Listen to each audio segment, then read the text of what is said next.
우리가 지난주까지는 이제 열왕기상 1장부터 11장까지를 살펴보았어요. 그래서 이때까지만 해도 이스라엘은 아직은 하나의 왕국이었던 거예요.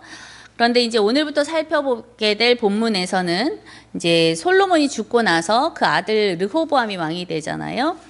그러면서 이스라엘이 둘로 나뉘어지게 되죠. 금요기도에 오신 분들은 그래서 이제 여로보암이 북이스라엘의 왕이 되는 그 과정을 조금 살펴보았어요. 그래서 이제는 북이스라엘은 이제 북이스라엘, 남유다 이렇게 둘로 나뉘어졌는데요. 북이스라엘은 여로보암이, 그리고 남유다는 르호보암이 왕이 되어서 이제 두 개의 왕국으로 나뉘어진 분열 왕국 시대가 되었습니다. 그 후에 북이스라엘은 여로보암도 죽고 또 뒤를 이어서 다른 왕들이 등장을 하죠. 또 남유다도 르호보암 이후에 다른 왕들이 이제 등장을 합니다. 그러다가 북이스라엘에서 아주 유명한 오므리 왕조가 등장을 해요. 그 중에 아합 왕이 제일 유명하거든요. 그 아합 왕 시대에 선지자 엘리야가 활동하기 시작을 합니다. 그래서 오늘 우리가 함께 살펴볼 말씀 17장은 엘리야의 등장과 함께 이제 시작하는 거죠. 엘리야라는 이름은요, 여호와가 하나님이시다라는 뜻을 가지고 있습니다. 그래서 오늘 17장 말씀에 엘리야가 등장했다라는 것은 그 이름의 뜻과도 사실은 연관되어서 의미가 있습니다. 그래서 잠시 17장의 구조를 좀 간단히 살펴볼게요. PPT를 좀 보시면 좋으실 텐데요. 17장 1절에서는요, 엘리야의 등장과 함께 아합에게 선포되는 하나님의 말씀이 있습니다. 그리고 나서 2절 그리고 8절이 똑같은 문장으로 되어 있어요. 그러면서 2절로 시작하는 하나의 문장, 하나의 단락, 그리고 8절로 시작하는 하나의 단락, 이렇게 두 개의 커다란 스토리를 이렇게 묶어주고 있어요. 그래서 히브리어 원문을 보면은요, 2절과 8절을 기준으로 해서 비슷한 패턴으로 이제 문장들이 나열이 됩니다. 이제 번역본하고 조금 더 이제 쉽게 보여질 수 있는 게 원문이거든요. 그래서 그러한 패턴을 보자면, 제가 이제 원문에 근거해서 그 패턴을 살펴보자면 2절과 8절로 시작되는 두 개의 스토리가 가지고 있는 하나의 메시지가 의도적으로 펼쳐지고 있구나라는 걸 생각해 보게 돼요.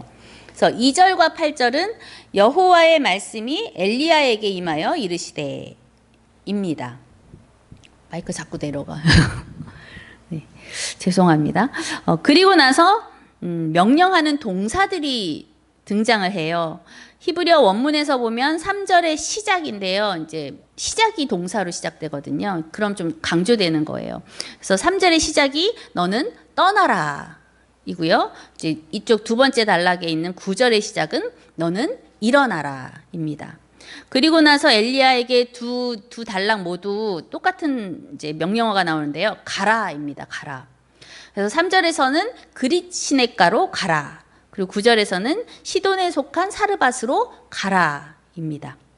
그리고 나서 3절에서는요, 거의 같잖아요. 그래서 그 시냇가에 숨으라라는 동사가 나오고요. 9절에서는 그 사르밧에 머물러라라고 하십니다.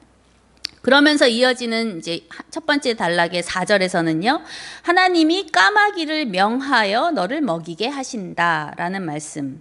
그리고 9절에서는 하나님이 과부에게 명하여 너를 먹이게 하신다. 이렇게 똑같은 패턴으로 이제 똑같은 단어 내지 비슷한 유형으로 이제 문장이 반복되어서 등장을 합니다. 이러한 반복된 패턴이 사용된 것은 의미가 있는데요. 오늘 17장에 등장하는 이 두 개의 스토리는 하나님의 의도적인 사건이다라는 것입니다. 그리고 그 의도는 1절에서 이미 등장한 엘리야의 이름처럼 여호와가 하나님이시다라는 것을 나타내기 위한 것이다라는 걸 발견하게 돼요. 그래서 그 이유를 이제 여러분과 함께 찾아서 나눠볼까 합니다. 첫 번째는 1절입니다. 엘리야가 아합에게 말을 하는데요. 1절에 보면 내가 섬기는 이스라엘의 하나님 여호와께서 살아계심을 두고 맹세하노니 라고 말하죠. 우리가 알고 있듯이 또는 추측하듯이 북이스라엘은 첫 번째 왕인 여로보암 때로부터 우상 숭배가 심했습니다. 여로보암이 베델과 단에 우상을 만들어서 백성으로 하여금 그 우상을 섬기게 하죠. 경배하게 했어요. 그 이후의 왕들도 여로보암의 그 악한 길을 따라갔습니다. 그래서 오므리 왕에 이르러서는 그 악함이 그 전에 모든 사람보다 더욱 악했다라고 성경이 기록할 정도였어요. 그런데 그 아들인 아합은 그 오므리보다 더 심했어요. 그래서 이 아합이 하나님 보시기에 오므리보다도 더 악해서 죄를 가볍게 여겼다라고 16장에 나옵니다. 그러면서 아합은 이 시돈의 왕 엣바알의 딸인 이세벨을 아내로 맞이하고 그녀를 통해서 바알을 노골적으로 섬기게 됩니다. 그래서 바알을 위한 신전을 건축하고 또 다른 우상인 아세라상을 만들어서 섬기면서 여호와의 진노를 사게 되죠. 그들이 섬기는 바알은요, 사실 비를 다스리는 신이라고 사람들이 믿고 있었어요. 그런 그들에게 엘리야는 1절에서 하나님의 살아계심을 두고 맹세하면서 그 땅에 비도 이슬도 내리지 않을 것이라고 선포하고 있는 거예요. 그래서 이러한 선포는 비를 다스리는 신이라고 믿으면서 바알을 숭배했던 그 바알 숭배자들에게 진짜로 비를 다스리는 신이 누구인지를 알게 하려는 도전이었던 거죠. 엘리야의 이름 그대로 여호와가 하나님이심을 알게 하시는 사건이었습니다. 이렇게 누가 진짜 신인지 가르치기 위해서 비가 오지 않게 되는 그때에 하나님은 2절과 8절을 기준으로 해서 두 개의 사건을 통해 또다시 메시지를 전송하시는 거죠. 그래서 앞에서 제가 아까 히브리어 원문을 통해서 발견하게 된 패턴이 있었잖아요. 그래서 2절과 8절 이후에 등장하는 같은 단어와 문장들의 패턴이 가리키는 것은 이 두 사건이 하나님의 명령에 의해서 진행되고 있다라는 것입니다. 그래서 하나님은 먼저 엘리야에게 명하십니다. 떠나라, 일어나라, 가라, 숨어라, 머물러라. 그 이후 엘리야가 도착하게 되는 장소 두 곳 모두에서 등장하는 것은 또 무엇이냐면 마시는 것과 먹는 것입니다. 엘리야는 첫 번째 도착지인 그릿 시내가에서 그 시냇물을 마셔요. 그리고 두 번째 도착지인 사르밧에서는 과부에게 청해서 물을 마시게 해달라고 하죠. 그런데 이 두 곳의 차이는 있습니다. 엘리야가 그릿 시내가에서 물을 마시며 숨어서 지냈는데요. 그곳에서는 물이 풍성했어요. 그래서 그 풍성하던 그 시냇가가 그런데 이제는 말랐다는 거죠. 왜냐하면 땅에 비가 내리지 않았기 때문이었어요. 그리고 그곳을 떠나서 두 번째로 가게 된 사르밧에서는 이미 비가 내리지 않은 이유로 인해서 고통 가운데 있었다는 거예요. 그런데 그곳에서도 역시 엘리야가 물을 달라고 하는 거죠. 다만 전자의 물은 넉넉했었지만 후자의 물은 메말라갔습니다. 비가 내리지 않는다는 것은 이미 선포된 말씀대로 비를 다스리는 신이 바알이 아닌 하나님이심을 나타내신 것입니다. 그리고 물은 이제 그들에겐 생명과도 같았죠. 그 다음 등장하는 것이 먹는 것입니다. 정확하게는 하나님이 명하셔서 엘리야를 먹이게 하신 것입니다. 첫 번째 도착지에서는 하나님이 까마귀를 명하셔서 엘리야를 먹이게 하십니다. 그래서 먹을 걸 까마귀가 계속 물어다 주는 거예요. 두 번째 도착지에서는 과부를 명하셔서 엘리야를 먹이게 하십니다.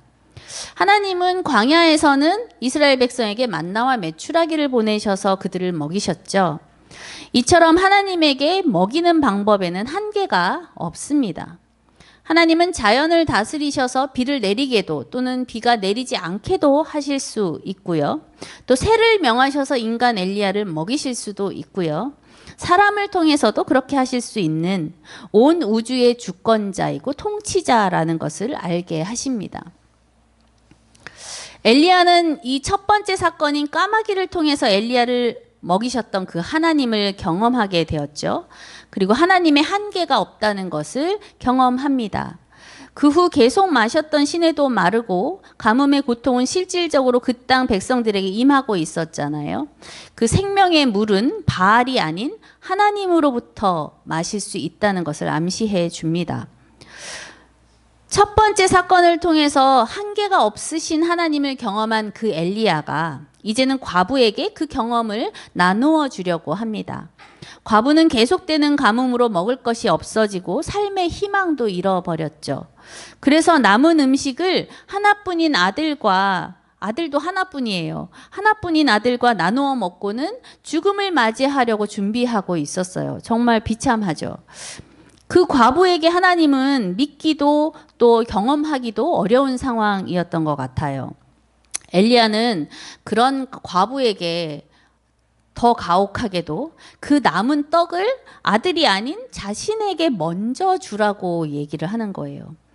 그런데 되게 좀 놀랍게도 아마도 과부가 거의 자포자기 상태여서 그랬을까요? 아니면 엘리야의 확신의 말이 왠지 힘이 있어 보여서 그랬을까요?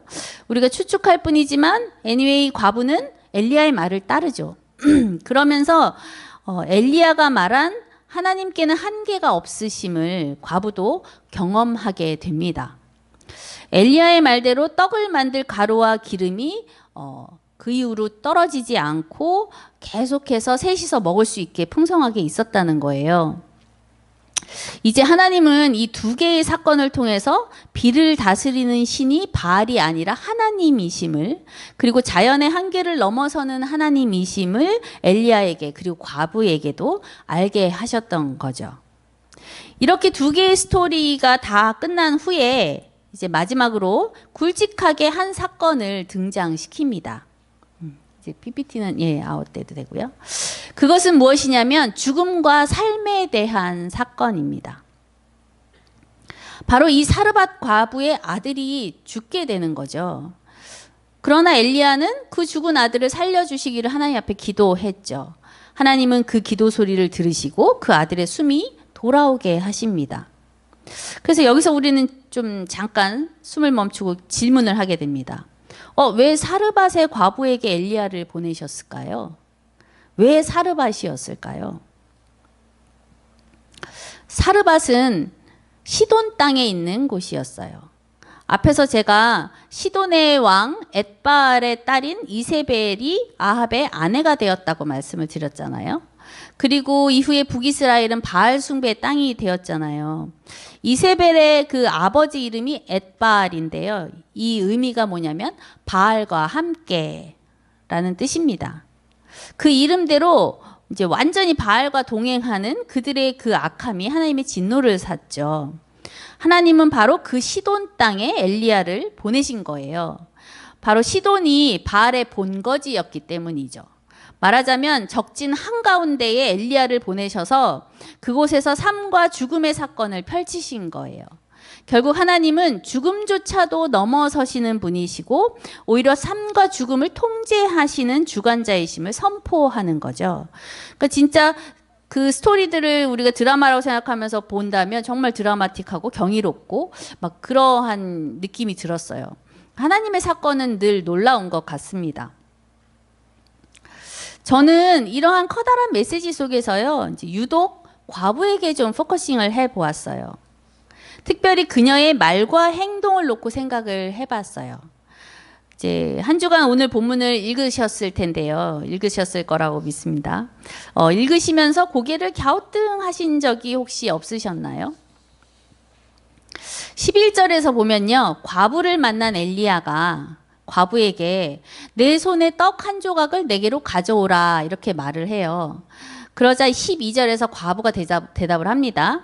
당신의 하나님 여호와께서 살아계심을 두고 맹세하노니 라고 말을 해요. 그러면서 나에게 떡이 없고 가루 한 움큼과 기름 조금이 있을 뿐입니다 라고 말해요. 그리고 나서 나와 내 아들을 위해서 음식을 만들어 먹고 그 후에는 죽으리라 이렇게 말을 해요. 바로 이 과부의 말 속에는 아이러니가 들어 있습니다. 그러면서 묘하게도 하나님의 미션 의도가 들어 있어요. 과부는 하나님의 살아계심을 두고 맹세한다고 말을 했어요. 그러나 자신과 아들은 마지막 음식을 만들어 먹고 죽을 것이라고 말하죠. 과부의 말 속에서 저는 앞서 말씀드렸던 삶과 죽음이라는 미션 단어가 있다는 걸 발견합니다. 그리고 이것은 아이러니로 표현되고 있죠. 과부는 하나님의 살아계심을 두고 맹세한다고 말하지만 자신이 살아갈 것에 대해서는 믿지 못하는 거였어요. 하나님은 살아계시나 자신은 죽을 것이라고 말하는 거죠. 그녀가 입술로는 살아계신 하나님을 말했지만 사실 살아계신 하나님을 만나보지는 못했던 것 같습니다. 살아계신 하나님이 과부를 살리실 것이라고는 기대하지 못했던 거죠.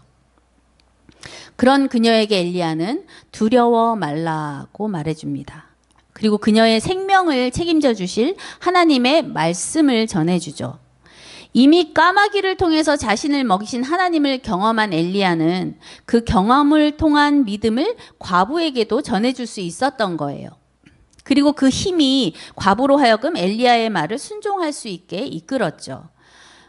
그래서 과부는 아들에게 먼저 음식을 주지 않고 엘리야에게 먼저 음식을 줍니다. 그리고 그 순종한 이후 과부는 하나님의 말씀 그대로 이루어지는 삶의 현장을 경험을 하죠. 진짜로 기름과 가루가 떨어지지 않았거든요. 하나님의 말씀대로 과부와 아들과 엘리야가 계속해서 먹기에 부족함이 없었어요. 하나님이 그들의 생명을 책임져 주셨죠. 그러나 이 사건이 과부의 믿음을 굳건하게 하지는 못했나 봅니다. 어느 날 갑자기 아들이 죽음을 맞이한 거죠. 과부는 그때 엘리야를 원망합니다. 그런데 이때 역시 과부의 입술의 말이 또 독특합니다. 그녀는 엘리야를 하나님의 사람이여 라고 부르는 거예요. 아까 앞에서는 하나님의 살아계심을 두고 맹세한다고 하면서 자신은 죽을 것이라고 말한 것처럼 지금은 엘리야를 하나님의 사람이라고 부르면서 자신과 무슨 상관이 있어서 내 아들을 죽게 하려고 왔냐고 원망을 하는 거죠. 하나님이 그동안 가뭄 속에서 먹이셨던 것은 과부의 기억 속에서 이미 다 사라져 버렸습니다. 어느 연인이 있는데요. 이제 남자가 여자에게 매일같이 막 사랑한다고 고백을 하는 거예요. 나는 널 정말 사랑해. 내 목숨보다도 사랑해. 막 그래요. 그런데 여자가 그럼 우리 내일 만날까? 그러면 내일은 내가 일이 있어서 못 만나겠어. 그럼 내일 모레 만날까? 그때 내가 다른 약속이 있네. 못 만날 것 같은데 계속 막 이러는 거예요. 그러면서도 근데 난 널 너무 사랑해. 이렇게 고백을 해요. 그러면 그 여자는 남자의 고백이 믿어질까요? 사랑한다는 말과 행동이 너무 다른 거죠. 사랑한다면 보고 싶고 만나고 싶어서 있던 약속도 다 막 캔슬하고 만나잖아요. 막 거짓말하고 이제 약속 취소하고 그 여자를 만나러 가지 않겠어요? 과부의 고백들을 보면서 저는 말과는 다른 과부의 행동을 보게 됩니다. 말은 그럴듯해 보여요. 살아계신 하나님을 두고 맹세하고 하나님의 사람이여 막 이렇게 말하잖아요. 그런데 사실상 과부에게 하나님은 와닿지 않는 존재였지 않을까요? 심지어 놀라운 기적적인 삶을 제공받았음에도 불구하고 자신에게 닥친 충격 속에서 다시 하나님을 향한 믿음을 회복하지 못하고 점점 작아져만 갔습니다. 그래서 과부를 보면서 말이랑 다른데? 이런 생각이 나면서 떠오르는 우리의 모습이 있었어요. 이렇게 교회 다니는 사람들의 언어가 있잖아요. 이렇게 습관 같은 교회의 언어가 있죠. 예를 들면, 기도하면 되죠. 아니면 기도할게요. 아니면 감사합니다. 아니면 아무 염려 마세요. 평안하세요. 하나님의 뜻대로 될 거예요. 막 이런 우리들의 언어들이 있잖아요. 세상 사람들이 쓰지 않는. 그런데 가끔 기도하면 되죠 라고 말하는 사람의 얼굴에서는 수심에 가득 찬 염려스러운 표정들을 보게 되는 거죠. 그럼 우리는 의아해집니다. 정말 기도하면 된다고 생각하는데 얼굴은 걱정으로 가득 차 있을 수 있는 걸까? 하나님의 뜻대로 될 거예요 라고 하면서 일이 자신이 원하는 대로 되지 않을 때는 화를 내고 짜증을 내는 모습들을 보는 경우도 있어요. 정말로 하나님의 뜻대로 되기를 바란 거 맞을까? 라는 의문을 갖게 되는 거죠. 입술로는 형제님, 자매님 막 이렇게 하면서 뒤에서는 막 그 사람을 가십을 하고 있다면 정말 그리스도 안에서 한 몸으로 우리는 형제, 자매입니다 라고 고백한 거 맞을까요? 기도할게요 라고 얘기했는데 그 사람의 기도 제목이 뭔지도 잊어버리고 그런다면은 우리 그런 얘기 있잖아요. 언제 밥 한 번 먹자. 그건 진짜 밥 먹자고 하는 얘기 아니라고. 이렇게 무의미한 말과 비슷한 거 아닐까. 기도하면 된다고 믿는다면 근심과 걱정도 맡길 수 있어야 하겠죠. 하나님의 뜻대로 될 거라고 믿는다면 내 생각과 다르게 일이 진행되더라도 하나님의 뜻을 신뢰하며 나아갈 수 있어야겠죠.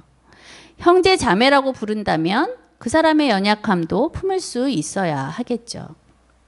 기도하겠다고 말했다면 진짜로 기도해야 하고 다음에 만나면 그 기도 제목이 어떻게 이루어졌는지 궁금해하기라도 해야 하겠죠. 그냥 제가 아주 단편적인 말들을 이렇게 예를 든 것뿐이에요. 그런데 사실 정작 중요한 것은 말과 행동 그리고 믿음이 일치된 삶을 사는 것이 아닐까요? 드라마에서 이렇게 많이 나오잖아요. 기독교인들을 좀 풍자하면서 드라마의 소재로 좀 등장하죠. 아주 못된 시어머니가 막 며느리 막 구박하고 나서 다른 쪽에서는 주님 막 이러면서 기도하는 모습이랄지, 아니면 뒤에서는 온갖 더러운 비리를 저지르는 정치가가 교회에 가서 이제 근엄하게 예배를 드리고 나서 이런 인자한 기독교 언어로 목사님과 막 대화를 나누는 장면, 뭐 이런 거 나오잖아요. 심지어 어떤 영화에서는요, 사기꾼이 이제 목사로 이렇게 변신해가지고 둔갑해서 설교를 하는 장면도 있었어요. 근데 굉장히 인기가 많은 목사인 거예요. 그러나 우리는 오늘 본문을 보면서 우리의 언어가, 특히 믿음을 소재로 한 언어가 우리의 행동과 신앙을 그대로 잘 표현해주고 있는지 살펴볼 필요가 있는 것 같습니다. 우리에게 주신 물질이 하나님이 맡기신 거라고 고백하면서 정작 헌금이나 플로잉에는 인색하진 않은지, 우리에게 하나님의 부르심이 있다고 고백하면서 정작 헌신과 섬김에는 불편한 마음을 감추지 못하는 건 아닌지, 하나님이 나의 아버지 되신다 고백하면서도 알 수 없는 상황에는 두렵고 불안해하지는 않는지 말입니다. 오늘 과부는 죽음을 맞이한 아들을 보면서 엘리야에게 원망을 퍼부었어요. 정작 입으로는 엘리야를 하나님의 사람이라고 부르면서 말이죠. 과부에게 아들의 죽음은 그냥 죽음 그 자체였던 거죠. 마지막 음식을 만들어 먹고 죽으리라 그렇게 생각한 그때 경험했던 삶의 기적, 생명의 기적도 의미가 없었어요. 하지만 엘리야는 과부가 말한 것과 똑같이 그 아들을 왜 하나님 죽게 하셨습니까? 라고 질문을 하지만 그의 행동은 과부와는 달랐습니다. 엘리야는 하나님께 죽음 가운데 있는 그 아들의 혼이 돌아오기를 간구했죠. 그리고 자신 스스로가 몸으로 헌신을 했어요. 하나님은 그의 부르짖는 기도 소리를 들으셨다고 성경에 쓰여 있습니다. 그리고 엘리야의 기도대로 아들에게 생명을 주시죠. 그 살아난 아들을 맞이한 과부의 고백이 또한 이제 우리를 놀랍게 하는데요. 마지막 절이에요. 오늘 함께 읽었던 본문이죠. 내가 이제야 당신은 하나님의 사람이시요 당신의 입에 있는 하나님의 말씀이 진실한 줄을 아노라 입니다. 여기서 키가 되는 단어는 이제야 그리고 아노라 입니다. 이미 여러 번 들으셨듯이 여기에 사용된 단어 아노라, 안다라는 단어는 히브리어로 야다입니다. 부부가 서로를 속속들이 알듯이 아는 것, 이것이 야다라는 단어에 들어가 있는 의미예요. 그래서 이 야다라는 단어가 성경 속에서는요, 하나님과 그의 백성 사이에 아주 의미 있게 사용되는 단어이거든요. 그래서 과부는 앞서 엘리야를 하나님의 사람이라고 부르긴 했지만 이제야 엘리야가 진짜 하나님의 사람임을 야다한다, 안다라고 고백하는 거예요. 그리고 앞서 엘리야를 통해서 기름과 가루가 끊어지지 않을 것이라는 여호와의 말씀을 전에 듣고 그 사실대로 된 사건을 경험했음에도 불구하고 이제야 여호와의 말씀이 진실한 줄을 야다한다, 안다라고 고백하는 거예요. 과부는 이제야 그 모든 것에 대해 신앙을 갖게 된 거죠. 믿음으로 알게 된 것입니다. 그러므로 이전에는 입술로만 말했을 뿐 야다하지 못했던 거, 알지 못했던 그 불신앙의 상태였다는 걸 우리가 추측할 수 있게 되는 거죠. 오늘 우리는 과부의 마지막 고백이 우리에게 있는지를 좀 살펴보기 원합니다. 이제라도 우리가 알고 있는지 말이죠. 아니면 이제라도 알기를 원하는지. 입술의 말과 우리의 신앙이 일치하는지, 입술의 말과 우리의 신앙이, 우리의 행동이 일치하는지 점검해 보았으면 좋겠습니다. 더 나아가서는 우리의 입술의 말과 행동이 하나님 보시기에 흡족하셨으면 좋겠습니다. 저도 마찬가지고요. 저의 입술의 말과 행동도 마찬가지겠죠. 입술의 말만 믿음의 말이고 행동이 그렇지 못한 삶이라면 이 시간 우리의 삶과 행동이 믿음의 언어대로 사라지기를 소원하며 기도하면 좋겠습니다. 입술로만 신앙의 언어를 사용했었다면 또 회개해야겠죠. 그래서 우리의 삶도 신앙의 모습이 될 것을 결단했으면 좋겠습니다. 비가 내리지 않던 때에 까마귀로부터 시작하여 과부의 기름병과 아들의 생명에 이르기까지 많은 하나님의 사건을 경험한 이 엘리야는요, 이제 다음 장 18장에서는 그 유명한 갈멜산 대전을 펼칩니다. 바알과 아세라 숭배자들이 이제 맞짱을 뜨는 거죠. 그들을 한 방에 격파한 사건입니다. 이제 무슨 게임에나 나올 것 같은 그 엄청난 일을 엘리야가 담대하게 펼칠 수 있었던 것은 그가 경험한 하나님의 그 한계가 없으심, 살아계심 때문이었겠죠. 우리의 삶은 어떤 하나님을 경험하고 있을까요? 그 살아계신 하나님을 경험하고 계신가요? 알아가고 계신가요? 오늘의 사건들이 하나님의 손에 의해 진행되었다는 것을 제가 처음에 말씀드렸고 또 우리가 함께 발견해 갔습니다. 여러 모양으로 하나님은 일하시죠. 오늘도 우리의 삶에 여러 모양으로 하나님의 일들이 하나님의 손에 의해 이루어져 가고 있습니다. 믿음의 눈을 떠서 그 하나님을 만나고 그 예수님을 만나고 그 성령님을 만나서 우리도 이제는 하나님을 압니다 라고 고백할 수 있는 삶을 살기 원합니다. 그러한 우리가 되기를 간절히 축원합니다.